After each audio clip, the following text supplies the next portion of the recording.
Deux volontés nous habitent, celle de notre conscience-cerveau et celle de notre âme-cœur. Parfois nous disons d'un artiste qu'il est habité. Mais habité par qui? Une âme bien évidemment, sinon par quoi d'autre? Or pour les neurosciences et l'ensemble des sciences sociales, la volonté, le libre arbitre n'existe plus depuis les premières expériences de Benjamin Libet aux États-Unis en 1983. Précisément au moment où le néolibéralisme s'installe vraiment en Occident. Quel rapport? Pour le néolibéralisme, le peuple doit se taire. Pour les neurosciences, le peuple ne peut que se taire, puisque sa volonté souveraine n'est qu'un leurre. Ainsi, le cerveau serait le seul producteur de nos décisions. Il serait activé par des pulsions inconscientes, comme chez Freud, ou par les idées du corps, comme chez Antonio Damasio dans Spinoza avait raison, nous l'étudierons, ou encore par nos algorithmes biologiques chez Harari dans Homo Deus. Certes, pour eux, la conscience serait présente, mais dans la mesure où elle émergerait du cerveau. L'homme n'aurait plus d'autorité sur lui-même, ce qui par exemple remettrait en cause sa responsabilité juridique, mais surtout autoriserait le pouvoir toxique du néolibéralisme. Selon l'évolutionnisme, favorisant l'effort au détriment des faibles, nos algorithmes biologiques ancestraux seraient les seuls à décider aujourd'hui. C'est sur cette idée-là que s'est forgée la thèse libérale puis néolibérale. Ce qui, du point de vue juridique, est absurde. Pourquoi les juges se donneraient autant de mal à rechercher l'intention précédant le délit ou le crime? On parlera alors d'homicide sans intention de donner la mort dans le cas d'un accident mortel par exemple, ou d'un crime passionnel. Or, depuis les expériences de Benjamin Libet, les neurosciences rejettent l'existence autonome de la conscience, donc de notre volonté. Ils démontrent que l'activité cérébrale précède le moment de prise de décision consciente. Ainsi, le lobe frontal droit s'allume avant que je pense à lever le bras gauche et inversement. Aussi, je reviendrai sur l'interprétation des neurosciences dans les chapitres Le tout biologique 1 et 2. Évidemment, dans nos vies quotidiennes, pour nous, le cerveau et notre intention volontaire s'activent ensemble. Mais lequel précède l'autre? Là est la question. Autrement dit, soit nous vivons dans l'illusion de nos décisions quotidiennes, soit la volonté humaine est bien une réalité ontologique, et les sciences sociales se perdent dans des théories trompeuses. Je milite donc pour une volonté illimitée et cause d'elle-même, capable de penser et d'aimer dans un espace-temps illimité, infini, éternel et inconditionnel, ce que ne saurait accomplir de la matière organique. En philosophie, la volonté est la faculté d'exercer un choix libre et rationnel, indépendamment de nos tendances instinctives. En psychologie, la volonté est la capacité à accomplir consciemment un acte intentionnel. Mais en psychanalyse, on se souviendra de la célèbre phrase de Freud, « Le moi n'est pas maître chez lui ». Cependant, si la volonté possède une réalité ontologique, la vraie question est la suivante. Quelle est sa source ou sa cause première? Et surtout, comment expliquer la privation de volonté, notamment dans le cas des dépressions majeures, où l'apathie en est le symptôme principal. Freud l'explique simplement. Le moi subit d'un côté les exigences sociales intériorisées dans le surmoi, et de l'autre, les désirs monstrueux d'un ça. Le ça, c'est l'inconscient dans sa seconde topique, lequel pulse aveuglément des pulsions d'origine biologique. Ce qui nous renvoie à la nouvelle conception de la psychoneurobiologie. Elle fait de la volonté une simple conséquence d'une pensée fabriquée par notre cerveau. Nous serions agis par nos corps. Ces derniers nous informeraient de nos émotions biologiques, lesquelles dirigeraient notre volonté à notre insu, puis remonteraient après coup à la surface de la conscience sous forme de sentiments. d'où l'ignorance et l'incompétence du peuple. C'est comme si nous avions perdu, en cours de route, de siècle en siècle, toute conception de la volonté.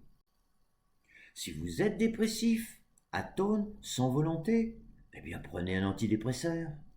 Ce n'est qu'une question de neurotransmetteurs qui fonctionnent mal suite à une erreur de la nature. Mais vous ne trouverez écrit nulle part, et encore moins par un scientifique, la volonté en soi n'existe pas. Une telle affirmation serait réfutée par le bon sens populaire.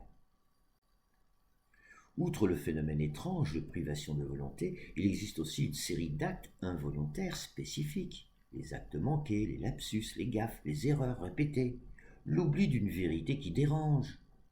Dans tous ces cas, une volonté inconsciente se substitue à notre volonté consciente. Tout comme les symptômes, les actes manqués délivrent un message symbolique qui n'est pas toujours facile de décoder. Quoi qu'il en soit, il s'agit d'une privation de volonté.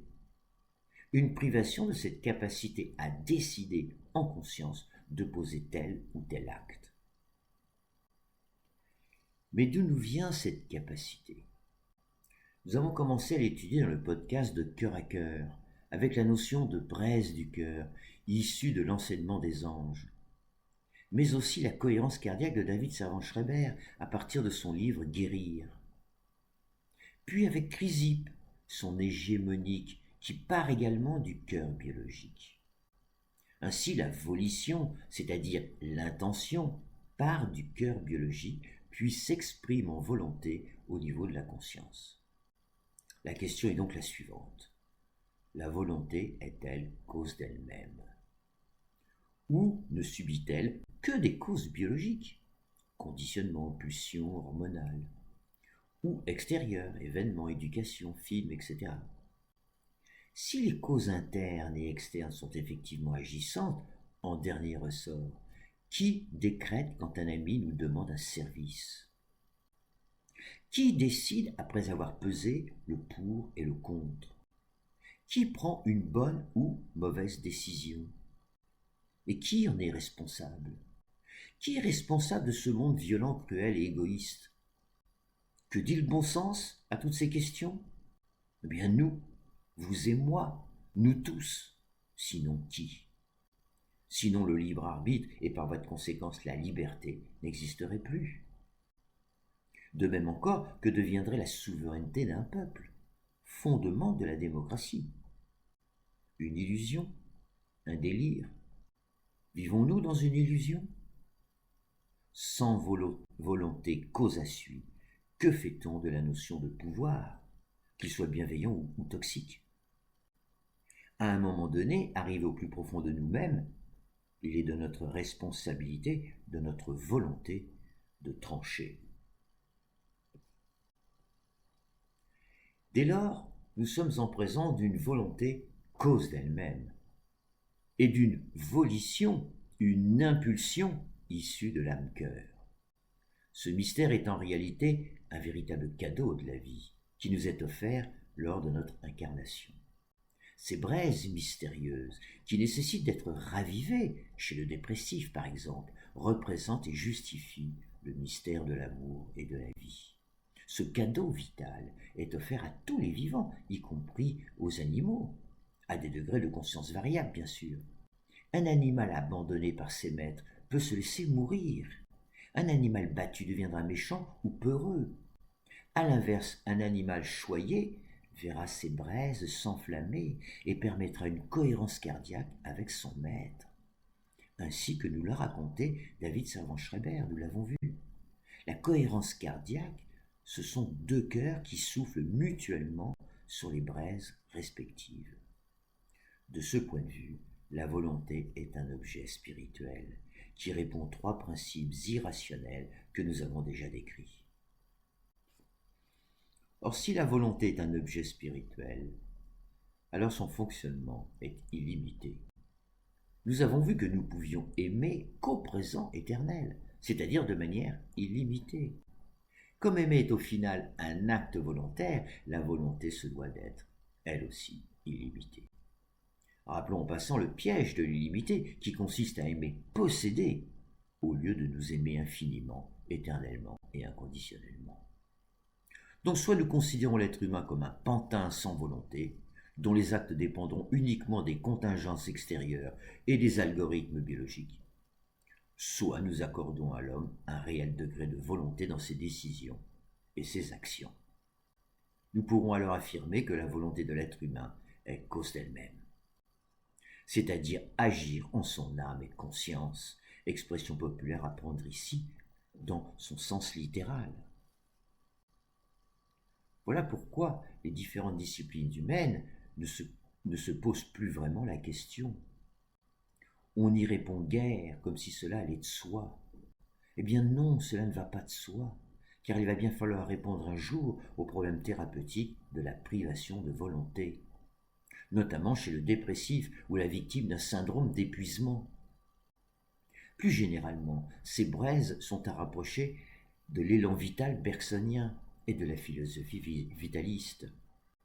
Au final, ces braises logées dans notre cœur sont porteuses d'un rêve divin, d'une utopie, celui d'un monde d'amour fraternel, où nous faisons ensemble l'amour au monde. Ce monde ne sera plus triste quand il sera altruiste. Ce cadeau vital nous appelle à poser un regard tendre, doux, parfois compassionnel, sur nos voisins de vie, les humains, les animaux, les arbres, les fleurs, les ruisseaux, la nature. Mais alors, où se situe le bug de la volonté ? Souvent, cette volonté d'aimer, de désirer un monde fraternel sera polluée en cours de route par notre passé douloureux ou encore attirée par les illusions sociales inscrites par conditionnement successif dans notre cerveau.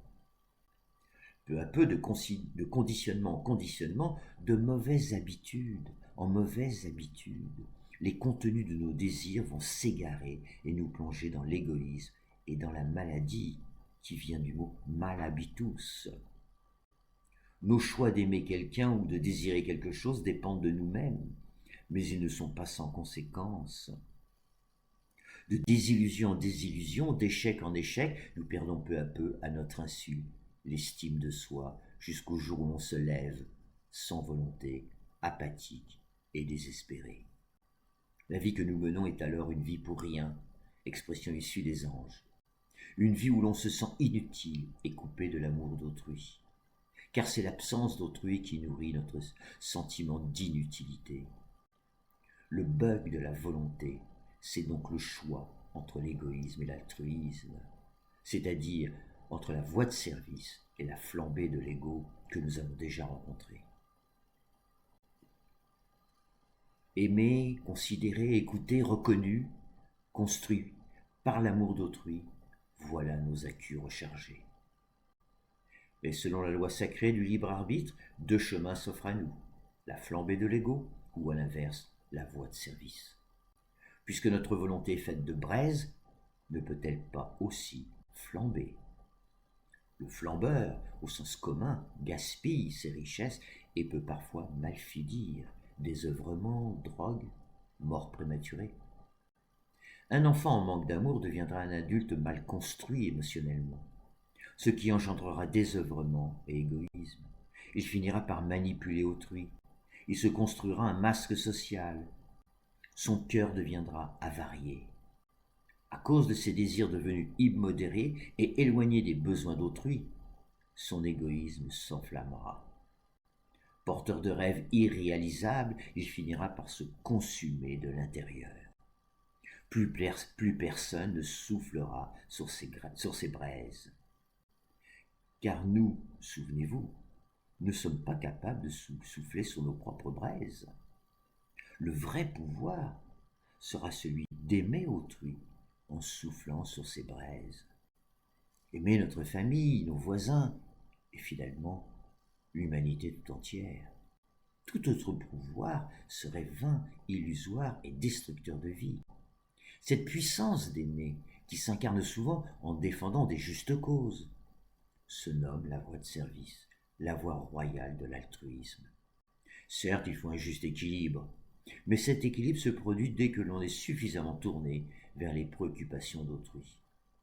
Un enseignant se tournera vers son élève, un écrivain vers son lecteur, un thérapeute vers son patient, un politicien vers ses concitoyens, un patron vers ses employés, un commerçant vers ses clients, et ceci bien évidemment réciproquement.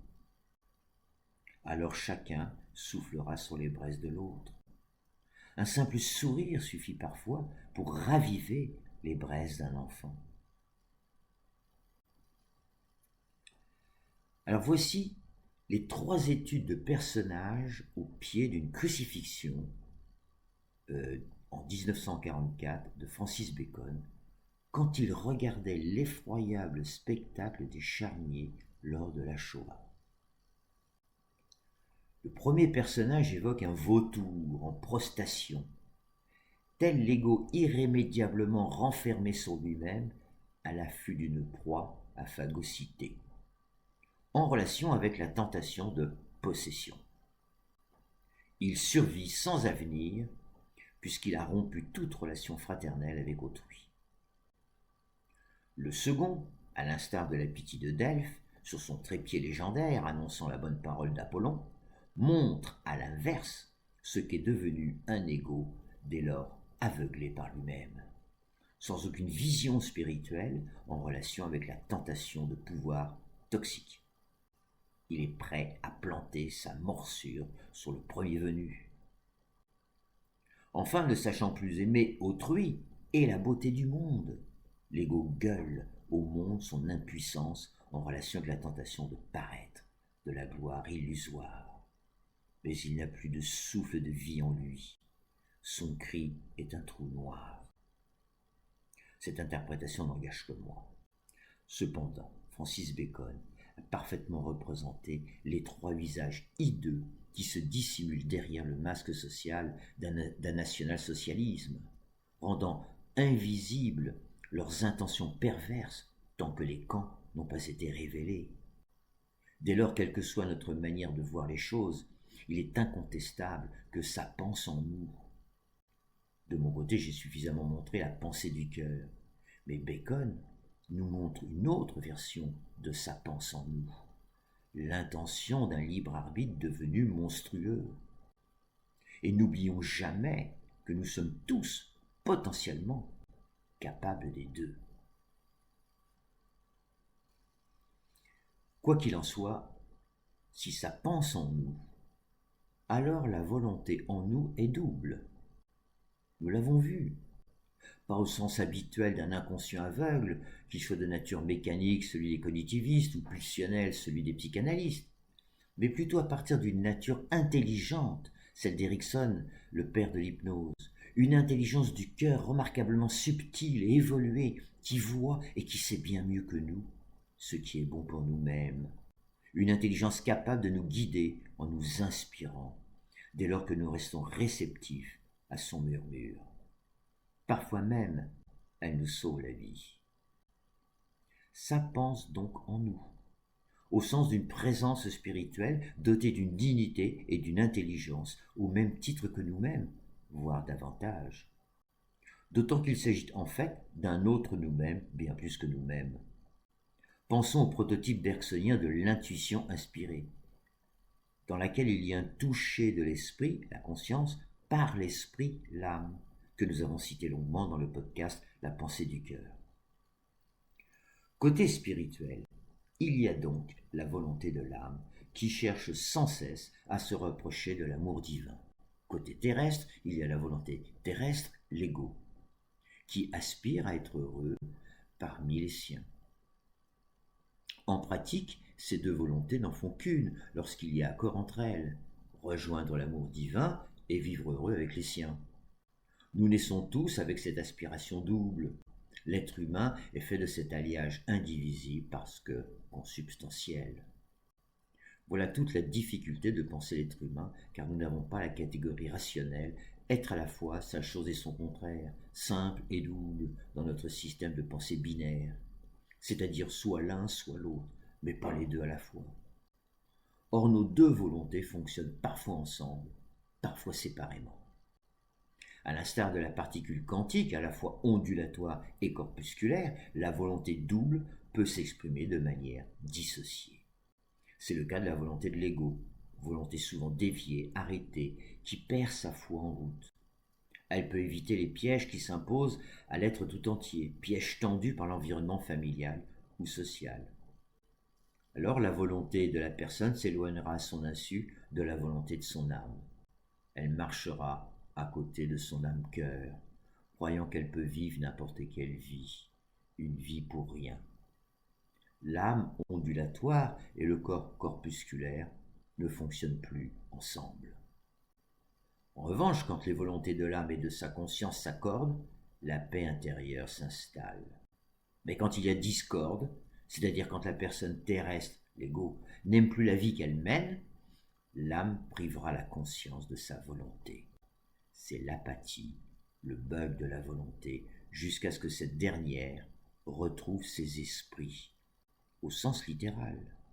Notons que le langage populaire ne dit pas retrouver son, mais ses esprits.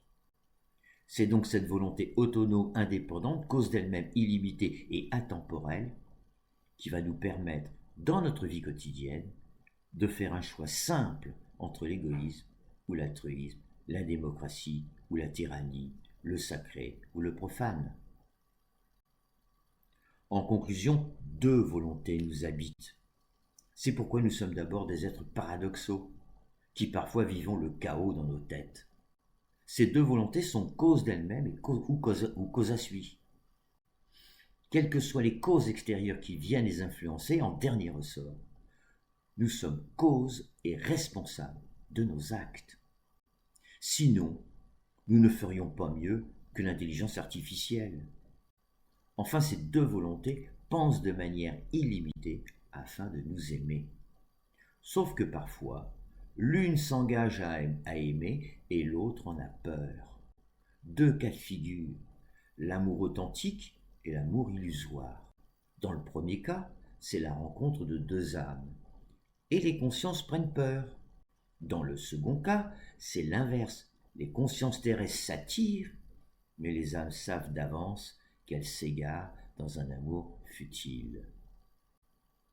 Enfin, rappelons que cette faculté de penser l'illimité s'avère aussi responsable de ce monde violent, cruel et égoïste que nous avons créé depuis 5000 ans. C'est ainsi que j'ai ouvert mon livre, à cause de l'amour, car à cause de cette faculté inouïe de penser l'illimité, nous avons fabriqué un musée des horreurs. Bien, après ce parcours au travers de la conscience, la pensée du cœur et leurs deux volontés, nous allons approfondir l'âme incarnée sur Terre, sa mission et ses trois fonctions. Alors pardon pour mes bafouillages comme d'habitude, et encore grand merci pour votre patience.